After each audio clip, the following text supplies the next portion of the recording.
Onları çoğunuz tanımıyorsunuz. Sultanbeyli Köyü İlkokulu'nun öğrenci ve öğretmenlerinden söz ediyoruz. Memleketlerinden uzağa, hiç bilmedikleri bir yere, tanımadıklarına umut ışığı olmak için burada görev yapmaya gelmiş öğretmenlerimiz. Belki de hiç ummadıkları kadar mutlu oldukları, iyi bir öğrenci-öğretmen ilişkisini oluşturdukları ve hatta komşularıyla aile gibi oldukları kişiler onlar. İstanbul'da ama sanki Anadolu'da bir köy okulunda. Bir ben. 2. Alişan'ın oğlu İbrahim. 3. Adil Nasır'ın hanımı. 4. Faik. 5. Fehmi Büyükeskin. 6. Hamdi Keser. 7 Necip Üretir, 8 Ahmet Bozer, 9 Zeynep Güler, 10 Zeynep Hanım. Canım benim, canım benim, seni ben pek çok severim. Sen bir ana, sen bir baba, her şey oldun artık bana. Talebe bilmez, öğretmen azarlar yahut hatırlatmaya çalışır. Bakar ki çocuk olacak gibi değil, başlar palavraya. Öğretmen dinler görünür, çocuk anlatır. Ders zili çalar, çocuk tahtada kıpkırmızı, alnından terler akar. Artık yalanı da tükendi. Hoca hala durmadan anlat oğlum, anlatsana. Hocam anlattım, artık bitti. Bitti mi? Öyleyse otur, aldığın not 2. Ben öğretmen okulundan mezun olduktan sonra babam dedi, kızım İstanbul'u isteyelim. Benim dedi esas memleketim İstanbul. Onun için İstanbul'u istedik biz. Doğrudan doğruya. Ben gündüzde okuduğum için nereye istersen beni tayin ediyorlardı. Yani paralı, kendi paramızda okuduğumuz için nereye istersen beni tayin ediyorlardı. Onun için babam İstanbul'u isteyelim dedi. İstanbul'u istedik. Babamla beraber geldim ben İstanbul Milli Eğitimine, müdürlüğüne. Oradan babam dedi, neresini istiyorsunuz dedi, oradaki görevli. Dedi Kartal'ı dedi. Kartal'ı deyince babamın ağzından Kartal çıktı. Kısmet öyleymiş. Sultanbeyli'ye dedi tayin olduk, verdik dedi. Trabzon Yomra ilçesinde ilkokul 3. sınıfa gidiyorduk. Sabit Kalsı diye bir arkadaşım vardı. Dedi ki ben İstanbul'a gidiyoruz falan. Ben de İstanbul deyince bir hayal falan, işte İstanbul nasıl bir yer diye falan kıskanmıştım. Sonra ben 4. sınıfa geçtiğimde İstanbul'a diye geldik. Bir baktık köy, İstanbul falan yok. İstanbul'u görmedik. İstanbul nerede olduğu belli değil. Bu Yakacık'tan doğru buraya geldik. Kamyonla gelmiştik zaten. Sonra sınıfa gittim. Baktım Sabit Kars'ın orada. Ulan dedim Sabit, hani sen İstanbul'a gidiyordunuz. Dedik sen nereye geldin ki dedi. Dedi ve doğru diyorsun, biz de İstanbul'a geldik ama İstanbul nerede? Ya öyle bir Sultanbeyli vardı. Bir köy. Çok tipik bir Anadolu köyüydü. Tam bir köy havası vardı burada. Çeşitli bölgelerden gelmiş olan insanlar da bir dayanışma vardı. Bir köy kültürü vardı. Yardımlaşma, birlik ve beraberlik, dert ve sorunlara ortak çözüm bulma, imece, yani şöyle söyleyelim, Anadolu İslam kültürünün yaşandığı bir yaşantı idi bana göre. Ben öyle gördüm.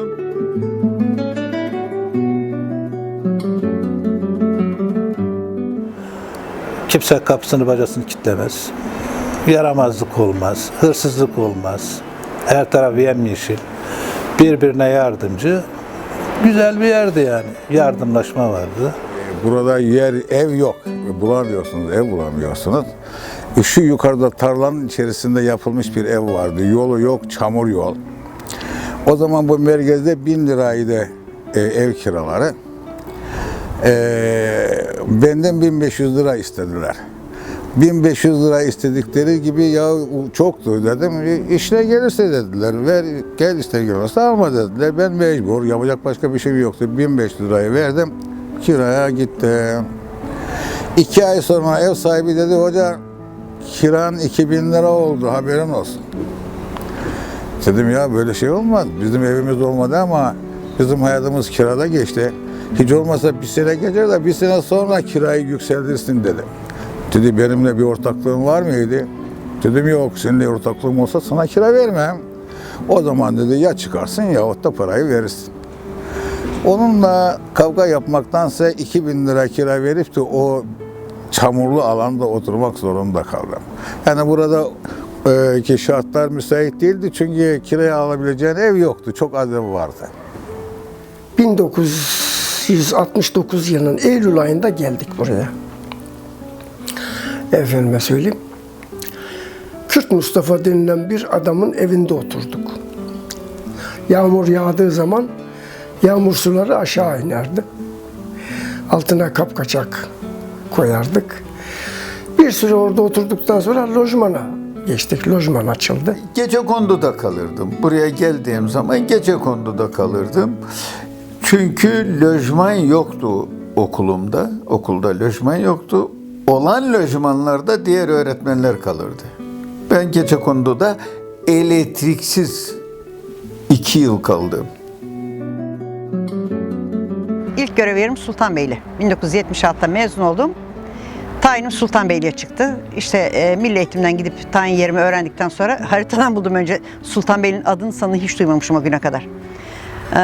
Sonra babamla birlikte oraya gittik. Orada kalmak için ilk önce bir ev temin etmek zorundaydık. Macirlerden birisi Çolaklar, Muharrem Çolak. Hemen dedi ki bizim evimizde kalsın. Benim dedi 3 tane kızım var onlara ablalık yapar. İşte 2 sene kira almadı benden. O adamın evinde 2 yıl orada kaldım ben.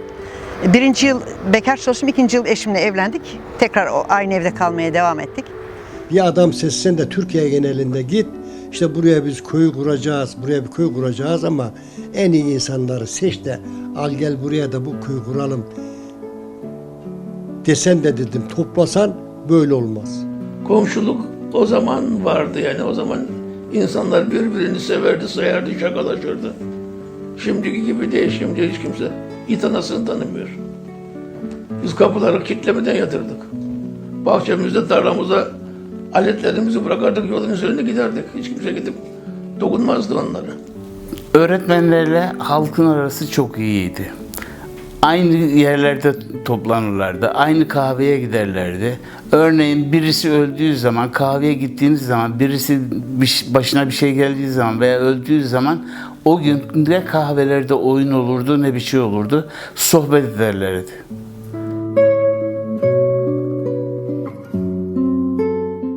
Hocamızdan çok memnunduk. Genç kız, genç kadın, bekardı. Umraniye'de oturuyordu. Annesi babası. Kalan gün burada köy bekçisinin evinde kalıyordu. Cumartesi günü öğleye kadar okulumuz vardı. Okula kadar okuduk. Öğleden sonra 2 talebe öğretmenimizi alıp yayan olarak Samandıra karakola götürüyorduk. Karakola teslim ediyorduk öğretmenimizi. Biz geri geliyorduk. Karakolun vasıtasıyla Umraniye'yi annesine götürüyorlardı. Pazartesi sabahı kendi imkanıyla karakola geliyordu hocam tekrar. Karakol anı alıp bize buraya okula getiriyordu. Pazartesi günleri okulumuza getiriyordu. Yakacı'ya, Kartal'a, ilçemiz Kartal'da o vakit. Gitmek için bir de motosiklet almıştım. Zaman zaman bozulan, gene mi bozuldu hocam diye köydeki arkadaşların hitaplarını hiç şu anda bile unutamıyorum. Kulaklarımda çın çın çınlıyor yani. Vasıta yoktu. Sağa sola vasıta yoktu merkezlere. Daha sonra okumuşun Nurettin bir minibüs aldı. O minibüs de sabah giderdi Yakacı'ya, akşam gelirdi. Üsküdar'a gitmek için önce Sarıgazi'ye, çoğunlukla da yürüyerek giderdik. Sarıgazi'ye kadar orada askeri lojmanlar vardı. Belediye otobüsü gelirdi. Onunla beraber Üsküdar'a giderdik. Oradan dönüşte gene Sarıgazi'ye kadar gelir. Sarıgazi'den yürüdüğümüz çok olurdu. Tanıdık bir tane otobüs şoförü vardı, belediye otobüs şoförü. Ona denk gelirsek o bizi Sultanbeyli'ye kadar atardı. Köylü sütçülükle geçiniyordu sayılır. Çünkü meralarda hayvanlarını beslemek için ot falan ekiyorlardı. Süt hayvancılık yapıyorlardı. Onunla geçiniyordu. Köyden de birkaç kişi işte ulaşım mümkün olmadığı için, o zaman ulaşım olmadığı için şehire gelip fabrikalarda çalışmalarına çok zordu. Birkaç kişi vardı. Arıcılık kursları açıldı. Hatta ben de gitmiştim kursa. Bu kurstan mezun olduk. Bayağı bir faydalı oldular bize, köylüye. Onun dışında zaten ziraat derken hani babadan dededen kalan enine boyuna buğday ekiminden ziyade sebze gibi herkes kendi ihtiyaçlarını karşılar nitelikteydi yani. Satıştan ziyade aileler, değil mi? Kendi ihtiyaçlarını karşılardı. Mesela öğleye kadar biz okula giderdik. Öğleden sonra ben arıcılık yapardım. 10 sene arılarımızı Muş'a götürdük. Muş'un balı kıymetli olduğu için 3 ay çadır kurardık. Çadırlarımızda arılarımızı beklerdik. Arılarımızı sağar, ballarımızı yükler, gelirdik. Mesela benim çadır arkadaşlarımın ikisi vefat etti. Birisi İhsan Bakırcı, Allah kanını rahmet eylesin. Birisi de Aziz Çomak. Bunlarla ben aynı çadırı paylaştım, aynı yolculuğu yaptık.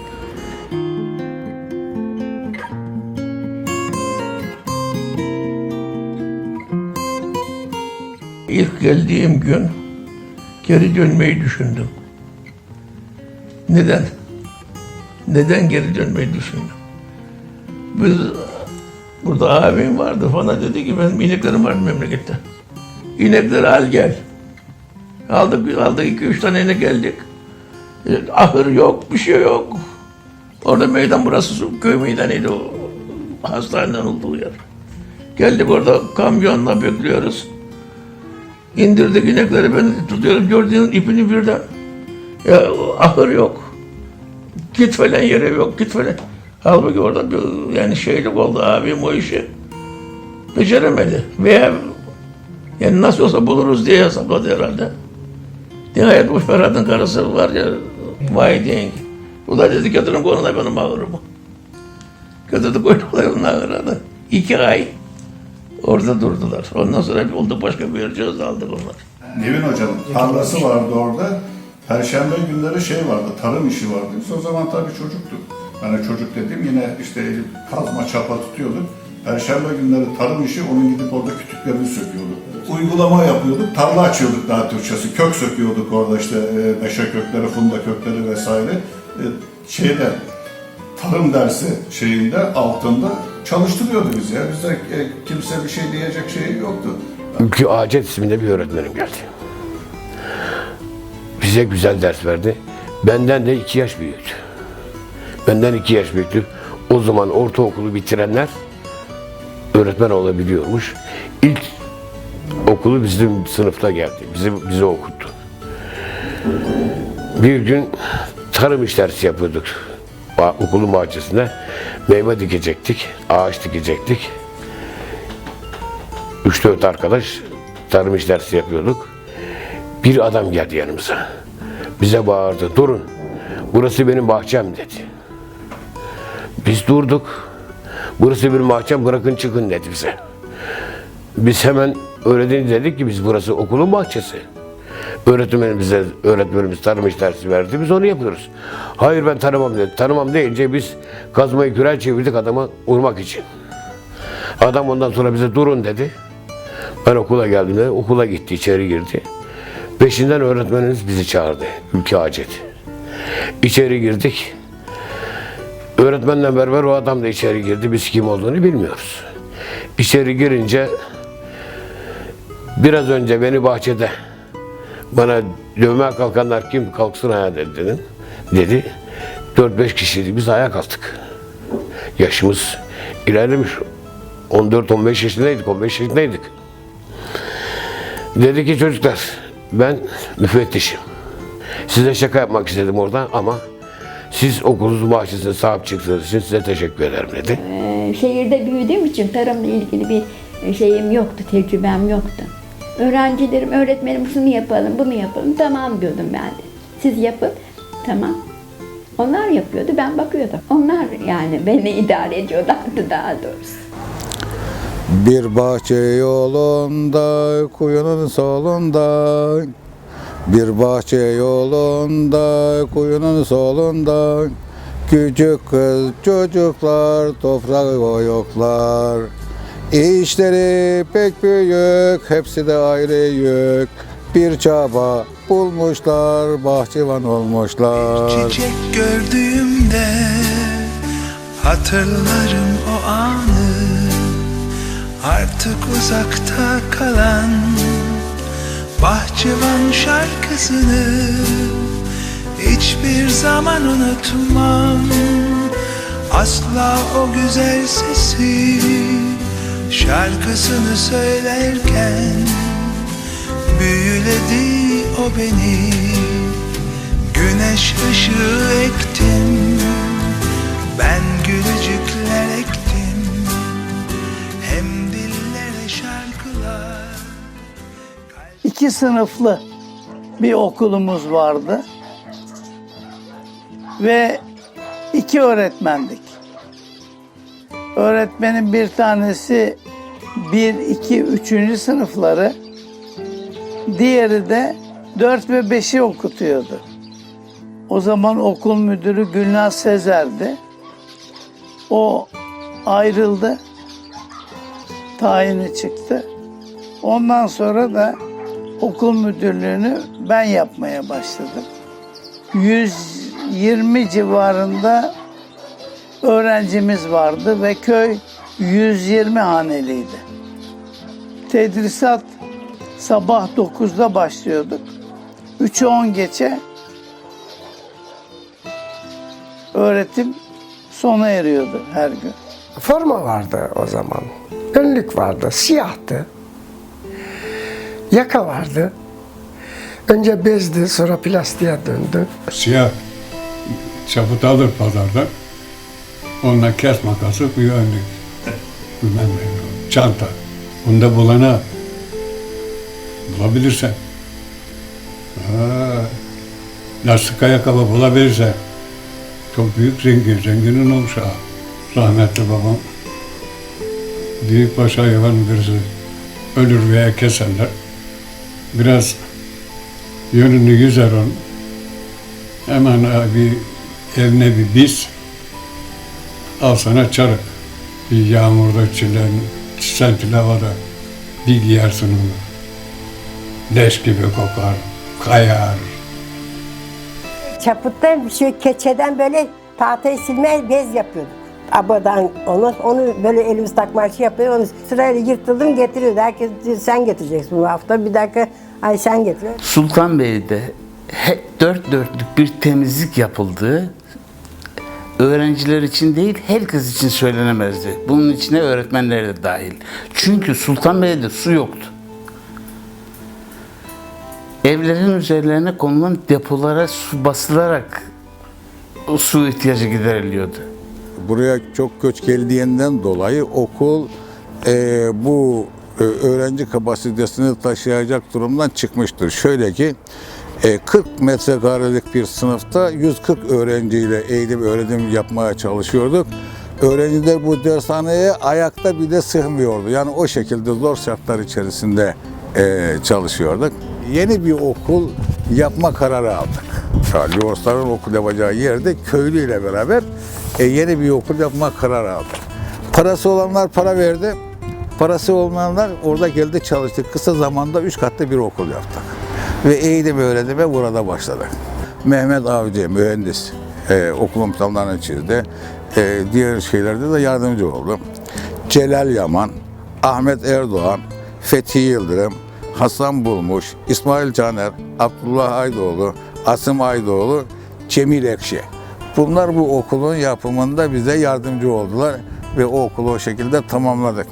Biz ilk geldiğimizde Sultanbeyli'de bir dershane vardı, bir tane sınıf. Bir sıra birler, bir sıra ikiler, bir sıra üçler, bir sıra dörtler, bir sıra beşler. Aynı sınıfta 5 sınıf birden okurduk. Bir öğretmen.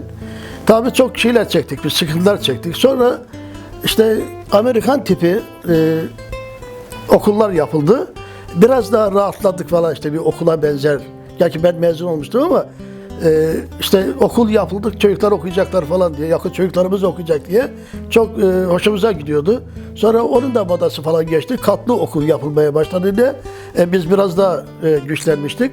Maddi, manevi, yani çimento indir, çimento bindir, beton tök, kalıp çak falan herkese yardım ediyorduk.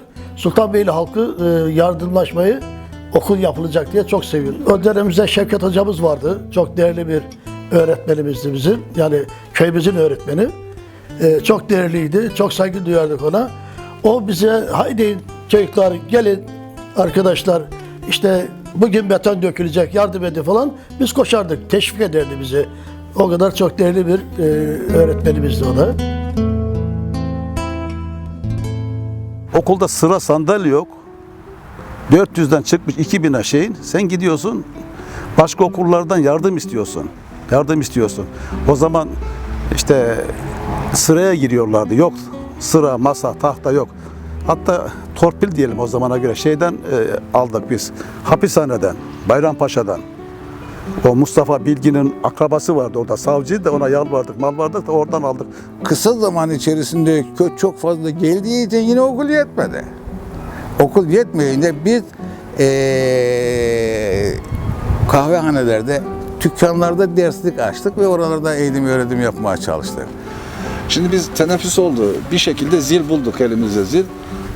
Teneffüs atan da bir de müdürümüz var. Müdürün odası yok, şey yok falan. O da bizim gibi sınıfa girip çıkıyor. Orayı otomatik olarak doğal bir sınıf oluşturduk. Çünkü dükkanların hepsi yapı olarak caddeye bakan yerlerdi. Gerçi trafik de pek yoktu orada. Müthiş bir yapılaşma var ama trafik olmayınca bir alanı, kendi alanımızı çevirmiştik. Bir hududumuz vardı. O hudut içerisinde çocuklar hem eğlendiler hem beden eğitim dersi hem oyunlar falan o şekilde yapardık. Tabii sokaktı bizim şeyimiz. Yani çevre bahçe yok. Doğa bizim her şeyimizdi. Hani Hababam sınıfında var ya bir Mahmut Hoca, eğitim her yerdedir diye, biz onu bir fiil yaşayan insanlarız.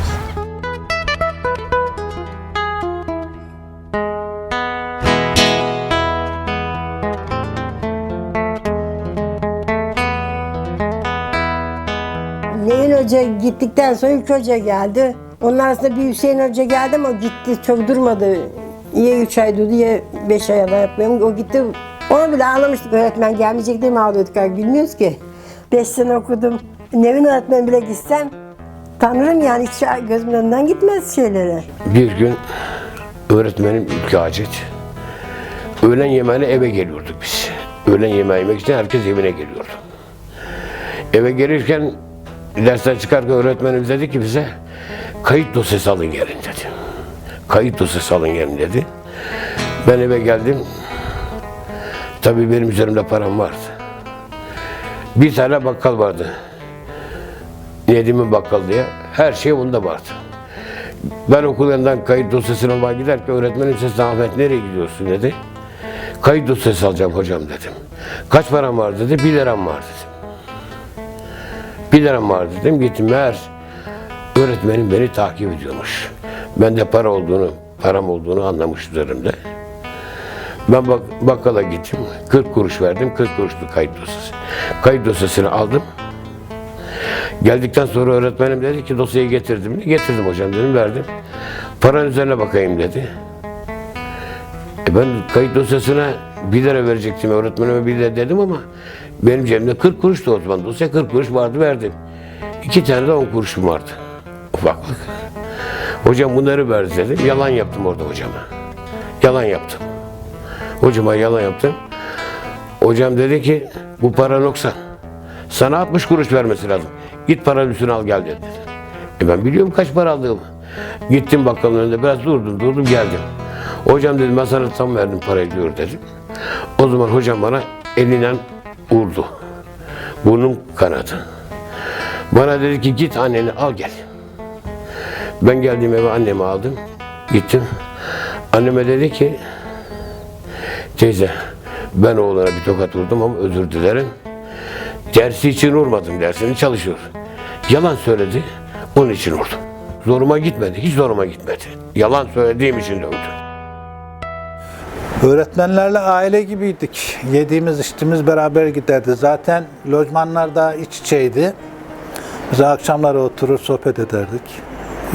Birbirimize misafirliğe giderdik, yerdik, içerdik, çay yapardık. Görüşlerimiz her ne kadar bazı öğretmen arkadaşlarla da siyasi bakımından görüşler farklı olabilir ama gayet iyiydi. Hiçbir sorun yaşamadık. Her biri vatanına, devletine, milletine, ülkesine sadık insanlardı öğretmen arkadaşlarımız. Hiçbir sorun öğretmen arkadaşlar arasında bir geçimsizlik olmadı. Tesanütümüz, birlik beraberliğimizin, ülke problemleri hepimizin ortaktı yani o bakımdan bir sorunumuz yoktu. Biz şimdi orada beslenme saatinde bayan öğretmenlerle her gün birimiz bir börek yapardık, bir şey yapardık. Çay demlenirdi. Okulda yapardık onu. İlişkilerimiz gayet iyiydi. Gülseren Hanım vardı, Zihni Bey vardı, Müjgan Hanım vardı, Metin Bey vardı. Yani güzel. Asıl meşhur bir müdürümüz Avni Bey vardı. Avni Bey zaten çizmesini çekerdi şuraya kadar. Hiç onu böyle kravatlı, takım elbiseli göremezsiniz. Çalışır yani, sürekli çalışırdı. Merkez okuluna geldiğim zaman okul müdürü arkadaşımı kapıda birisiyle beraber ayakları böyle çizme giymiş, kömürlerle uğraşan bir şey. Baktım simsiyah her taraf alt üst komple simsiyah bir kişi.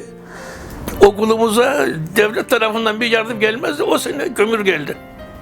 Ve bu bizim için büyük bir nimet yani kömürün gelmesi. Kömürü taşıyacak işçi bulamadık. Zaten paramız da yoktu vermeye yani. Ne yaptık bu sefer? Kömürü kendimiz taşımak mecburiyetinde kaldık. Bunu taşırken böyle bir camdan tıkladım. Baktım içeride elinde kürek, ne bileyim şeyler temizlik yapıyor. Kapıya cama vurunca buyurun dedik. Girdim. Efendim ben dedim bu okula atandım. Okul müdürüyle görüşmek istiyorum dedi. Benim dedim. Ve adam benim müdür olmama şaştı gibi yani bir müdür böyle sepet elde kömür taşır mı diye. Şöyle bir baktım kıyafetine. Ne bileyim biraz da benzetemedim gibi. Bugün hala devam ediyor bu muhabbetimiz ama birçoklar aramızdan ayrıldı. Rahmetli oldular.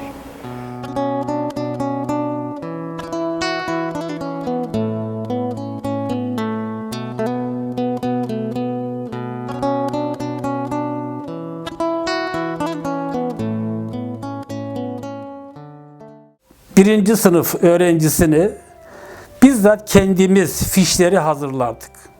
Yani öğrenciye verecek olduğumuz bilgileri biz tamamıyla kendimiz üretirdik. Fişleri komple hangi fişi vereceksek bizzat kendimiz bulardık. Biz hatta köylerde de çalışırken bu olayları biz fasulyelerle beraber yaşadık. Fasulyelerle beraber çocukların masaların üzerine yazarak o şekilde şey yaptık. Sınıflarda bir hacim ölçülerini öğreteceksin. Bir küp yok. Desimetre küp yok. Santimetre küp yok. Yani öğretmenim ben benim 5. sınıftaki öğrencilerim hacim ölçülerini, alan ölçülerini, uzunluk ölçülerinde hiçbir hatasız 5. sınıftan mezun olanlar bunu yaparak, yaşayarak bizzat sınıfta öğrenirlerdi. Siyasi ve fiziki haritalar vardı.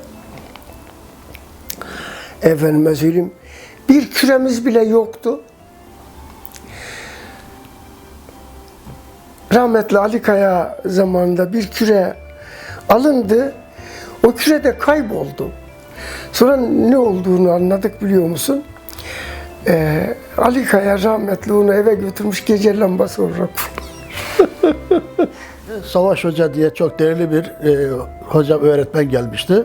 Motosikleti falan vardı. Kartal'dan kırtasiye kitapları götürürdü. Gariban çocuklar o zaman Kartal'a falan gidip gelme, kitap tedarik etme işleri falan çok zordu. Hoca karşılıyordu bunları. Biz de hoşumuza gidiyordu. Arada bir motoru çok bozuluyordu. İşte komşular da diyorlar, ya hoca gene mi motorun bozuldu falan diye espriler yapılıyordu falan böyle.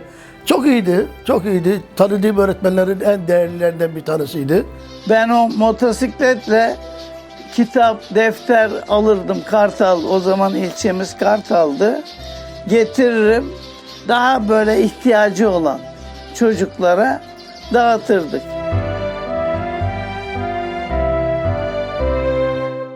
Çocuk bayıldı. O Sultanbeyli'de yeni gelenlerden. Meğersem açlıktan bayılmış yani. İçim gitti benim. Okul müdürü olarak, insan olarak, bırak okul müdürünü falan, insan olarak içim gitti.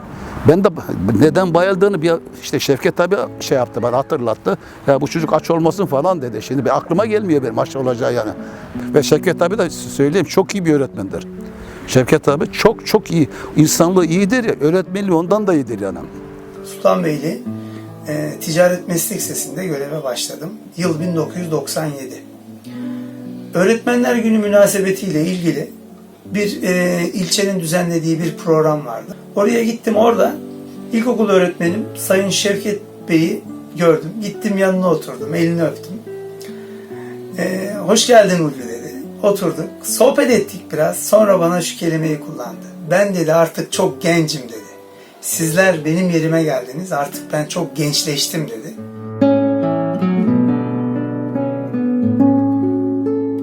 İlkokula ilk gelen çocuklar annelerinden ayrılmazlar. Yani yeni bir okul, yeni bir hayat başlıyor. Burada zorlanırlar.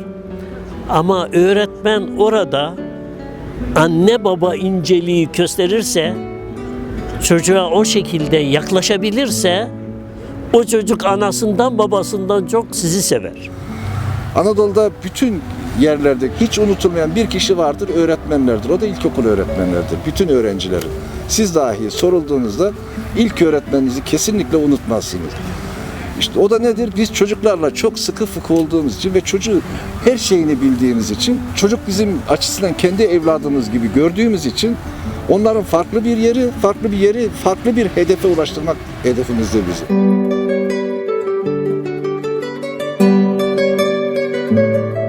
Dediler ki okulda şey açılacak, bayanlara okuma yazma. Ben hemen diyorum ki ben orada bir fark yaratmak için gittim. Hani çok fark yaratabildim derseniz onu bilmiyorum ben. Oradaki halk bilir onu ama hemen ilk önce ben atladım. Ben görev alırım.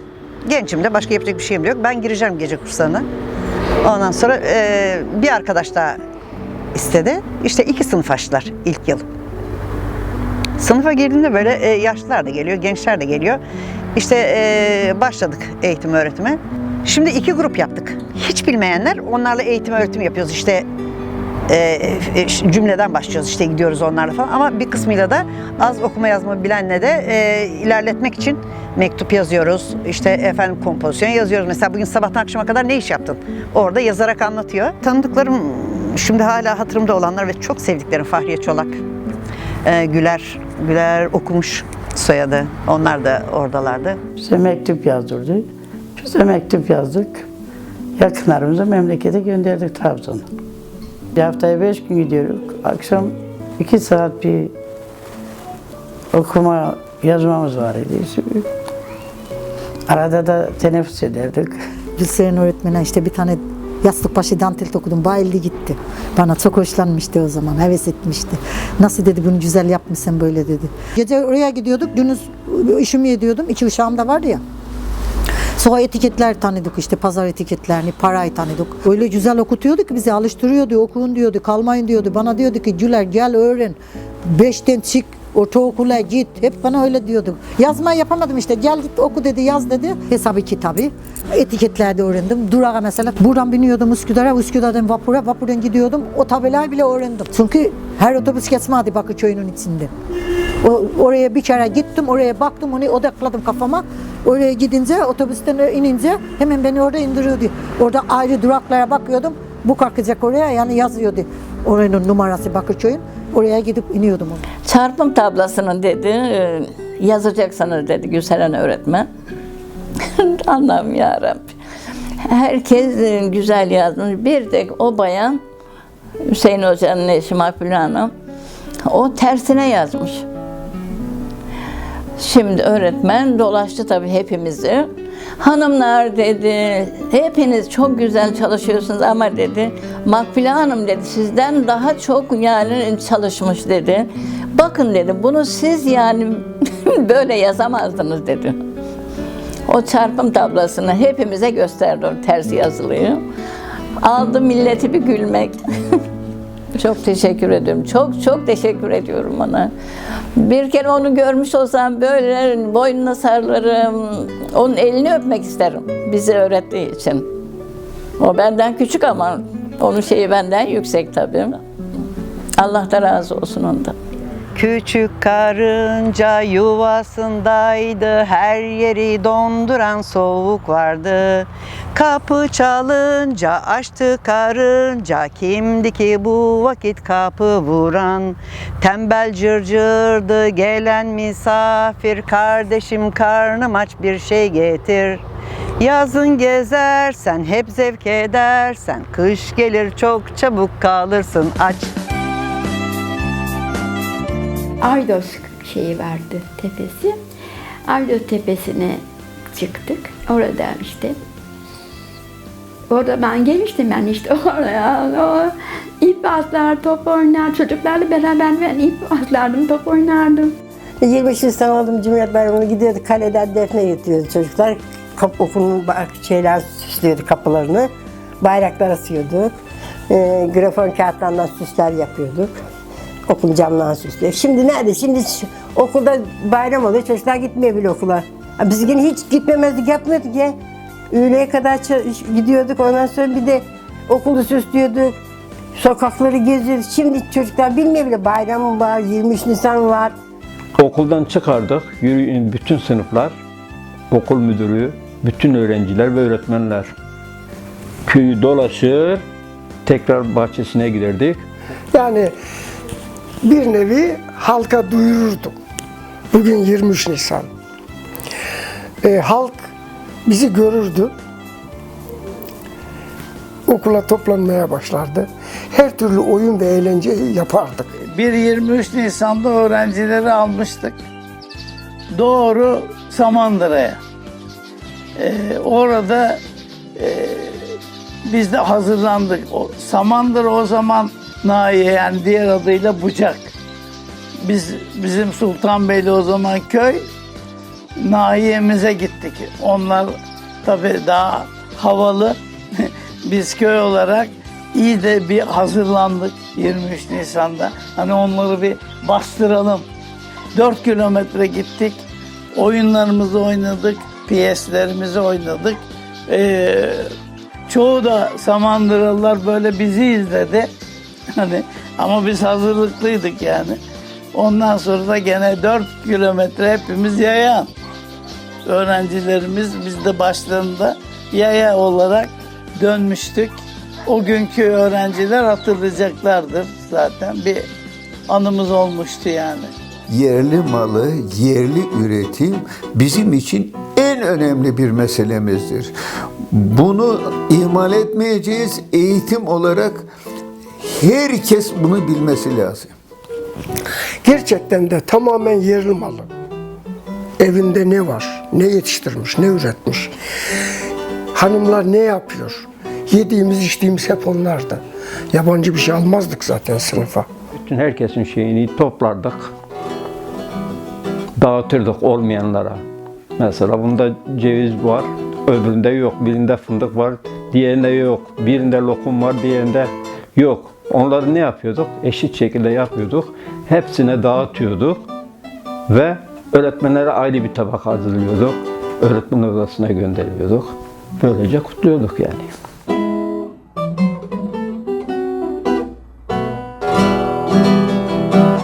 Mesela ben buradaki gençleri kahvelerden kurtarmak için yanıma köyün sakinlerinden 2 kişiyi daha aldım.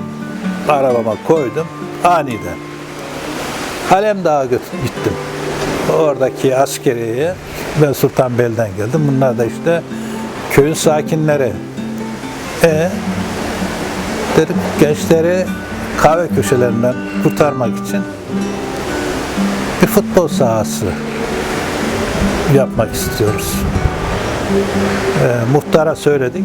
Bize futbol sahasını gösterdi ama biraz engebeli.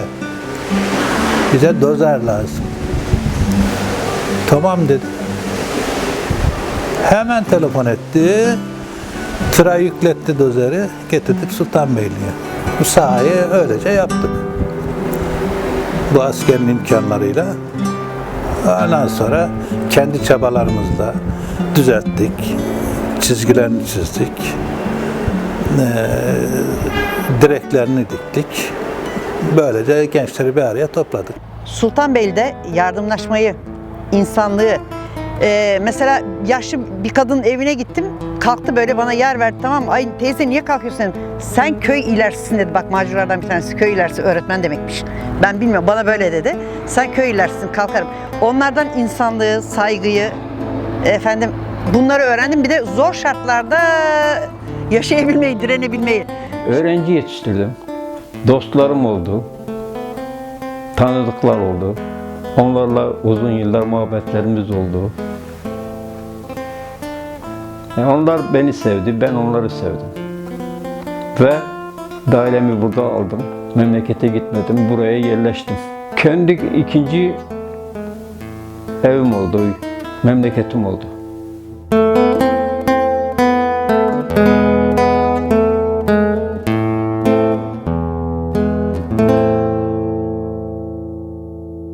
Öğrencilerimle beraber yatıp kalkıyordum ben. Onların sabahleyin okula gitmeleri için saçlarını tarıyordum. Tırnaklarını kesiyordum, saçlarını tarıyordum. Şimdi bu yazlıkta balkonda oturuyorum, telefonum çaldı. Kalktım, telefonu açtım. Direkt kim olduğunu da bilmiyorum. Telefonun numarası bende kayıtlı değil. Telefonda şöyle bir ses. Biz tam 7 cüceyiz. 14 kollu bir deviz. Sonra ben hemen anladım. Bu mutlaka benim tanıdığım öğrencilerden bir tanesi. Çünkü o benim öğrettiğim şarkılardan bir tanesi. İşte alo falan dedim. Öğretmenim işte ben Nimet. Balıkesir tarafında bir yerde oturuyormuş. İşte sizi çok özledim hocam. İlla gelin hocam falan. Öyle iletişime geçtik. Şimdi artık sürekli görüşüyoruz. Bir öğrencim vardı. Çok zekiydi ve her zaman her konuda başarılıydı. Bir alanda öğrendiklerini başka bir alanda kullanabilecek beceriye sahip.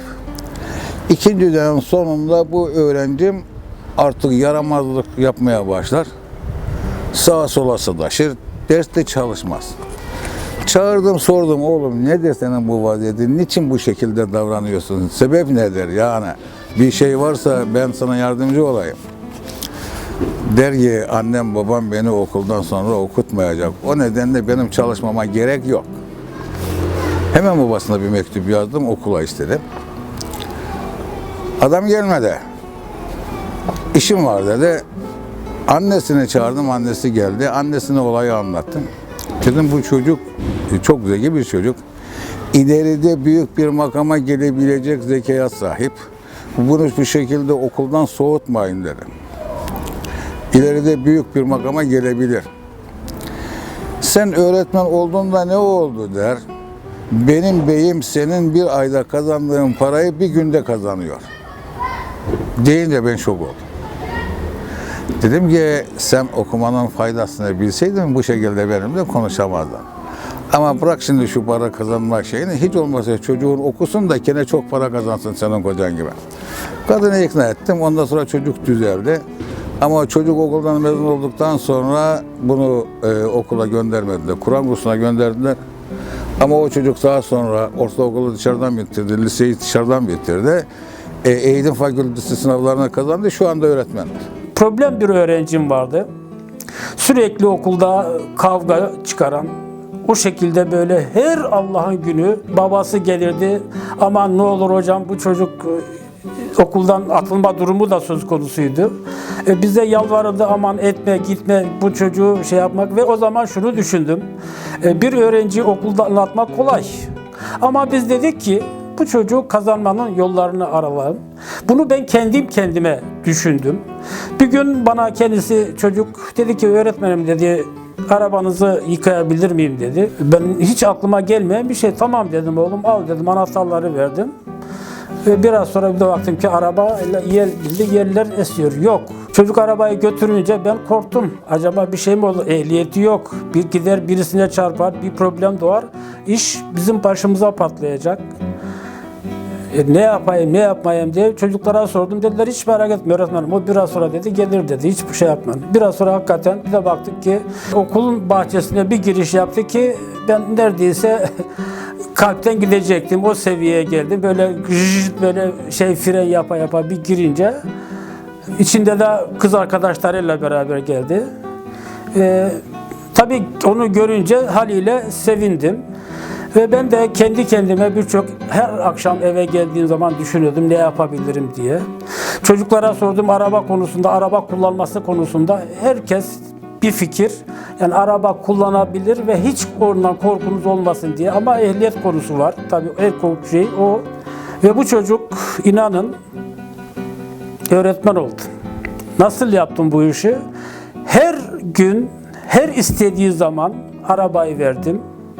Bu çocuğa al oğlum istediğin gibi git, evde yemeğini ye, al tekrar gel. Ve ben bu şekilde bu çocuğu okuldan mezun ettim ve daha sonra bu çocuğun öğretmen olduğunu gördüm. Bu benim için en büyük mutluluktur. Selime Yolun. Geçen sene oldu, o da emekli oldu. Çok zekiydi, çok temizdi. Her gittiği okulu başarıyla bitirdi. Hatta öğretmenleri ona bir gün demiş ki seni kim yetiştirdiyse git ona benim için teşekkür et demiş. Geldi bir gün lojmanda kapıyı çaldı. Dedim hayırdır nedir? Dedi ki bizim öğretmen size teşekkürü var. Niye hayırdır? Böyle söyledi işte. Kim seni okuttuysa git ona benim için teşekkür et dedi. Ama tabii ki onun çalışkanlığından o. Yoksa başarılı bir öğrenci oldu. İşte kimya mühendisi oldu. Kimyager olarak çalıştı bu Yakacık'ta. Ondan sonra öğretmenliğe başvurdu. Burada merkezde öğretmenlik yaptı. Şimdi emekli oldu geçen sene. Biraz yaramazdı. Çok hareketliydi. Diğer öğretmenler bundan biraz yoruldu. Diğer sene başında onu sınıflarına almak istemediler. Ben hemen ortaya atladım. Bunu bana ver dedim sayın müdürüm. Ben bununla ilgileneyim, bakayım belki bir şeyler yaparım dedim. Ve bu işi isteyerek, severek aldığım için çocuğa sınıf başkanlığını verdim. Arada bir dergi paraları toplama işini verdim. Çocuk birdenbire bir ay içerisinde 360 derece dönüş yaparak değişti. Çok ahlaklı, çok akıllı ve derslerine de çalışır bir duruma dönüştü. Ben de bundan çok mutlu oldum. Kendisi de bundan çok mutlu oldu ve 5. sınıfa kadar götürdük, mezun ettik. Ondan sonra o çocuk beni gördüğü zaman acayip bir şekilde sarılır, ilgi gösterir. Öğretmenlik sanattır. Öyle memur bilmem ne Başka tabirlerle ben bunu söylemem. Kabul de etmem. Öğretmenlik sanattır. Sanatını iyi uygularsan güzel şeyler yaparsın. Sen insan şekillendiriyorsun. Bir öğretmen önüne gelen çocukları mahvedebilir de, şahlandırabilir de. İnsanı sevmeyen, doğayı sevmeyen kişi varsa o bir defa eğitim fakültesine gitmesin. Eğer sevmiyorsa insanlara gazla düşmanlık, doğayı, şu denizi sevmiyorsa, şu ağaçları sevmiyorsa, o çiçekleri sevmiyorsa o adam öğretmen olmasın kardeşim, olmasın öğretmen. Ondan hayır gelmez. Öğretmenlik sevgi işi bana göre. Eğer çocukları sevmiyorsanız hiç bu işe başlamayacaksınız. Çocuğun burnu akar, silmek zorunda kalırsınız. Çocuğun tuvalete gelir, onunla tuvalete gitmek zorunda kalırsınız. 1. sınıf gidemeyebilir. Yani anlatabiliyor muyum? Ben onları hep kendi çocuklarım gibi gördüm. Sevmiyorsa bir insan öğretmen olmasın. Şimdi kendi çocuklarım da öğretmen. Onlar da bilmiyorum bizden gördüklerini herhalde devam ettiriyorlar ama şimdiki ortamlar falan çok farklı, çocuklar farklı. Bizim zamanımızdaki kadar böyle yakın sıcaklık, samimiyet, ne bileyim böyle öğretmene saygı, çok saygılıydı herkes bize. Biliyor musun? Şimdi o kadar değil sanki. Sevgi işi diyorum kısacası ama dünyaya tekrar gelsem yine öğretmen olurum. 10 kere gelsem gene öğretmen olurum. Bütün mesleklerin babası olarak kabul edilerek fedakarlıkla yapılan bir meslektir. Yani bunu bana bu kadar maaş verdiler, ben ancak bu kadar çalışırım mantığıyla hareket etmiş olan öğretmen değildir. Oğlum var Selçuk, o da matematik öğretmenidir. Gelir ara sıra bir şey yaparım onu, açarım, deşerim derdinle, ne yapıyorsun ha? Hep öğrencilerden dert yanar. Bunun içinde yani 3-4 senede 2 okul değiştirdi. Ne oldu, daha iyi bir yere mi gittin? Öğrenci öğrencidir dedim, yani ne fark etti ki? Daha uzak bir yere gitti, daha zorlanıyor gidip gelmeye falan. Evvel daha yakındı. Neymiş? Öğrenciler laf dinlemiyor, şey yapmıyor. İşte o zaman diyorum senin öğretmenliğin orada başlıyor. Artık demir almak günü gelmişse zamandan, meçhule doğru bir gemi kalkar bu limandan. Hiç yolcusu yokmuş gibi sessizce alır yol. Sallanmaz o kalkışta ne mendil ne de bir kol.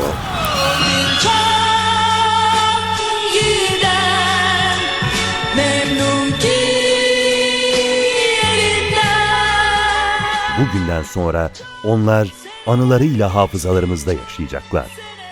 Biz onları çok sevdik. Umarım sizler de sevmişsinizdir.